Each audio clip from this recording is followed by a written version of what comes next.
Hector. Le quiero dar una bienvenida, muy calurosa. I won't keep on going because we don't have simultaneous translation. But Hector comes from Mexico City, as do I, and this is not really where I thought I'd run into somebody else from Mexico City. So I'm really excited to have him here. But beyond that cool little connection, he's got a fascinating path that he took to get to market research.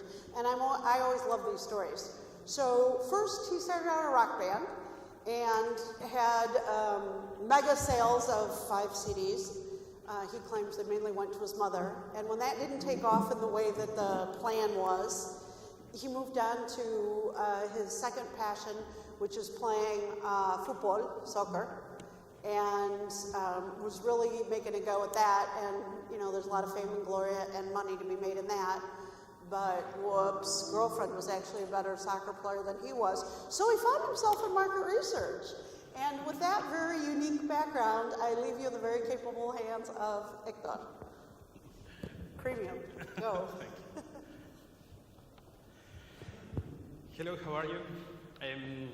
I come here today just to tell you the story about Etihad and what the innovation means to us. Before I start with this presentation, it's funny because I've been almost 15 years in the market research, and 13 of those years were on the agency side, so I perfectly know what you struggle every day. I just joined Etihad 2 years ago, and there were 2 things that struck me at that time. One was the few amount of research, or of proper research that was done during the previous decade. And the second thing is their scope to research. Don't misunderstand me. When I was in the agency side, I used to work for agencies and clients like P&G, Coca-Cola, Nestlé, those type of companies that wouldn't move if they don't have data on one hand to back up these decisions. So Etihad did something very interesting. They use common sense, which is the less common of the senses, we know, but they went to ask the client what do they want, what do they need, in a very simple way. And this is about what I'm about to tell you about. First of all, Etihad at a glance. We are a new company, kind of the new kid on the block. We were born in Abu Dhabi in 2003. In a decade, we became, yes, the fastest growing airline in the commercial aviation history. We are, in average, 80 years younger than any of the legacy carriers. And every year we have dozens of awards winning for a lot of things. But the main issue we focus this year is innovation. And for us, innovation is working smart. So we cannot understand Etihad without understanding the context that we are in. We come from the Gulf. What means coming from there? 80% of the world population is within an 8-hour flight from there. So imagine the size of that pie. Yeah, it's huge. We have a solid premium segment across all the region, people coming from Europe, from Asia, from the Middle East. As a result, you can see the hubs in the region are doing significant improvements to the airport, like we see in Doha, like we see in Singapore, in Dubai, in Abu Dhabi, etc. So, with all this in mind, differentiation for us was not an option, right? But it's about how to survive in this and how to take advantage of this market. We started back in 2003, and we sat to decide where we wanted to be, who we were, what would be the main pillars, and the mandate was very clear. We wanted to be the best airline company in the world. How? Based on the Arabian hospitality, being ambitious, being innovative, inspire the guest, respect, be responsible. So we knew as well that we could not see things as the industry was seeing things. We need to see things in a different way, like we want them to be. We needed to reimagine and take one step farther. And in this reimagine, yeah, we did research on the several travels categories you face in day-to-day life, how you book, how you get to the airport, the security, which it's interesting because it's one of the most stressful things you can live in your trips. You never have to face any authority unless you have done anything really bad. So when you go and you are asked where are you going, please strip, please scan, etc., it's a very stressful moment for everyone. Traveling with kids is another one. We say that there is one worse thing than be seated aside a crying child, and that is being the father of that crying child, right? So we started to take in count all these comments, all these verbatims, all these dialogues with the guest, and we needed to change the ways in which we see things. For us, we started by defining, okay, they are not the travelers, they are not the clients, nor the consumers, they are our guests. Our home is your home. But as well, it wasn't the airline industry we wanted to be benchmarked against. It was the best hotel you have been at, the 5-star restaurants. And these are the type of benchmarks we are looking for. So let me show you one of the nicest examples I have seen in the market research, how to take a consumer insight into a real product. When we were designing the residence, I don't know if all of you know the residence, but this is the most luxurious seat you can buy nowadays in any commercial airline. It has 2 different rooms. It has your own shower, your own bed, your butler, your meet and greet, yeah? And it all came from a very, very basic idea. We invited guests to come and share with us a few moments.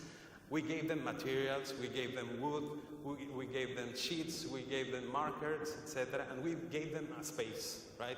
Design here how you would like to travel. So they designed, you will see on the left, this was the rough design of the residence that later on became the flag product we are carrying right now in all the A380s to London, to New York, yeah? We even kept some of the sheets as well. But we apply the same concepts for the rest of the products we do. For example, on traveling with kids, we introduce the nanny. It's not the nanny that will take care of your kid all along the way, but it's the nanny that can ease you for 5 minutes while you are traveling with them, while you are facing this stressful moment during your flight. If you need assistance, we create the meet and greet, the chauffeur, the butler, the chef, the dine on demand. As well, we know that on long travels, you want to relax, right? How do you relax? You take a spa. You make, if you are in economy, you don't take the typical pillow. We convert the pillow in a neck pillow. We have the first apartments, which is basically like a bed that you can even share with your wife, yeah? One of the interesting things as well we find, especially on business travelers, when we were pitching this idea was, why should I want to travel with my wife, right? But we created as well a lounge inside the airplane to have a few minutes to relax, to stretch, to go and walk. And of course, we put a bit of luxury into what we do. At the end, at Etihad, we don't want just to create the shoe umbrella, right? We are a consumer-centric organization, and we really want to invest in things that set us apart from the rest of the competition. In the next 5 to 10 years, you will see not only in us, but across the airline industry, a lot of changes. We are asking ourselves this question every day. How can we increase satisfaction? How can we improve the products, the way we fly? At the end, we define innovation as three key things. Innovation for us was not an accident, neither a random idea of some genius hidden in the closet. No, it's about the dialogue, the constant dialogue with the guests. Innovation is not about the new things, but it's about the smart things, making travel seamless. And innovation, as well for us, is raising the bar and put us aside from the competition. Thank you very much. As we say in Abu Dhabi, shukran.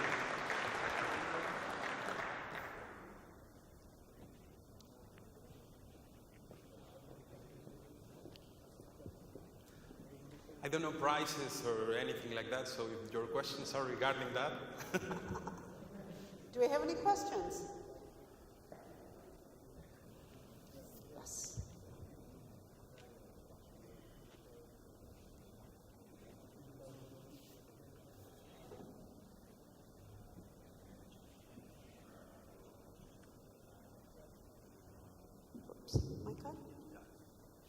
working now, yeah.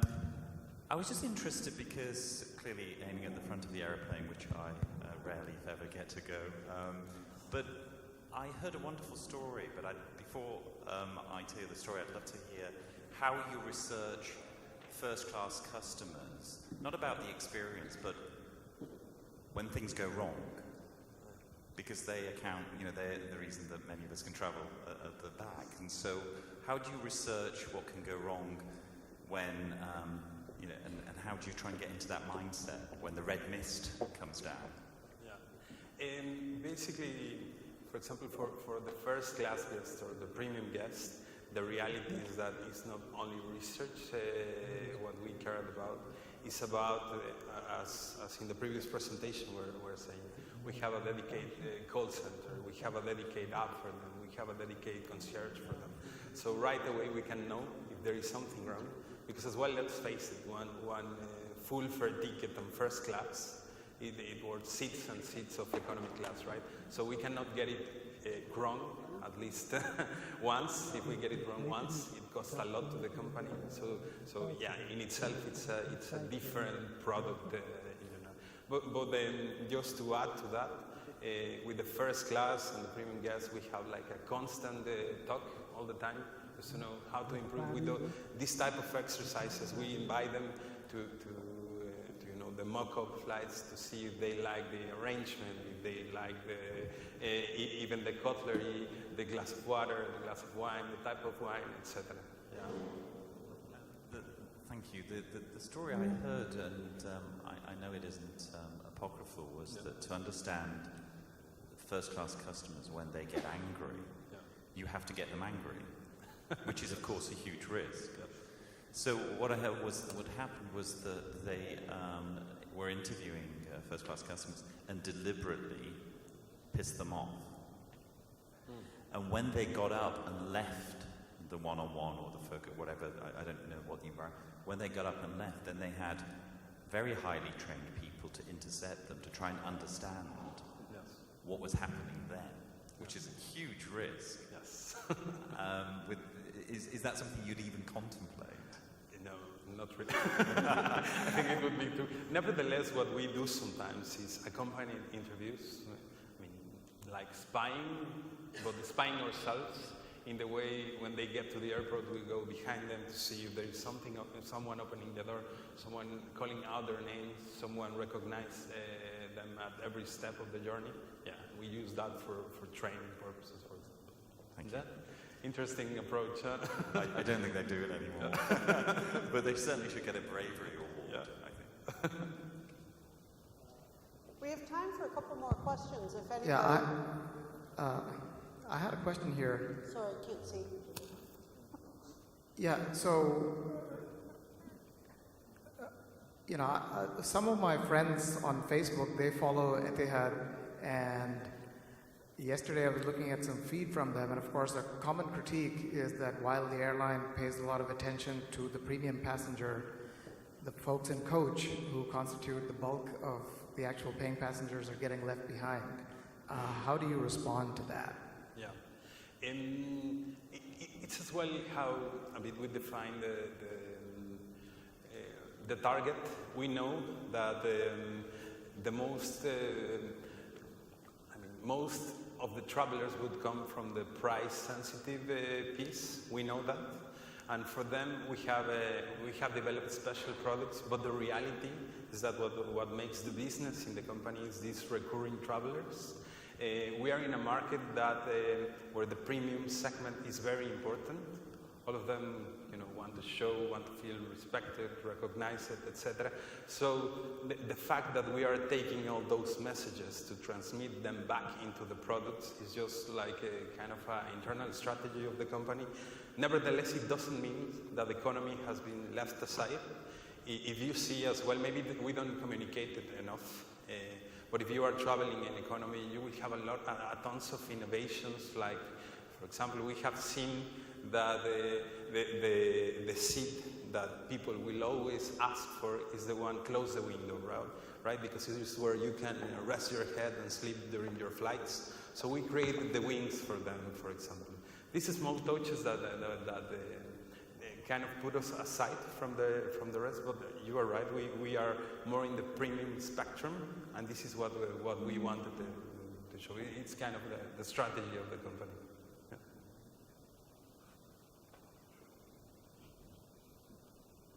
Do we have any other questions?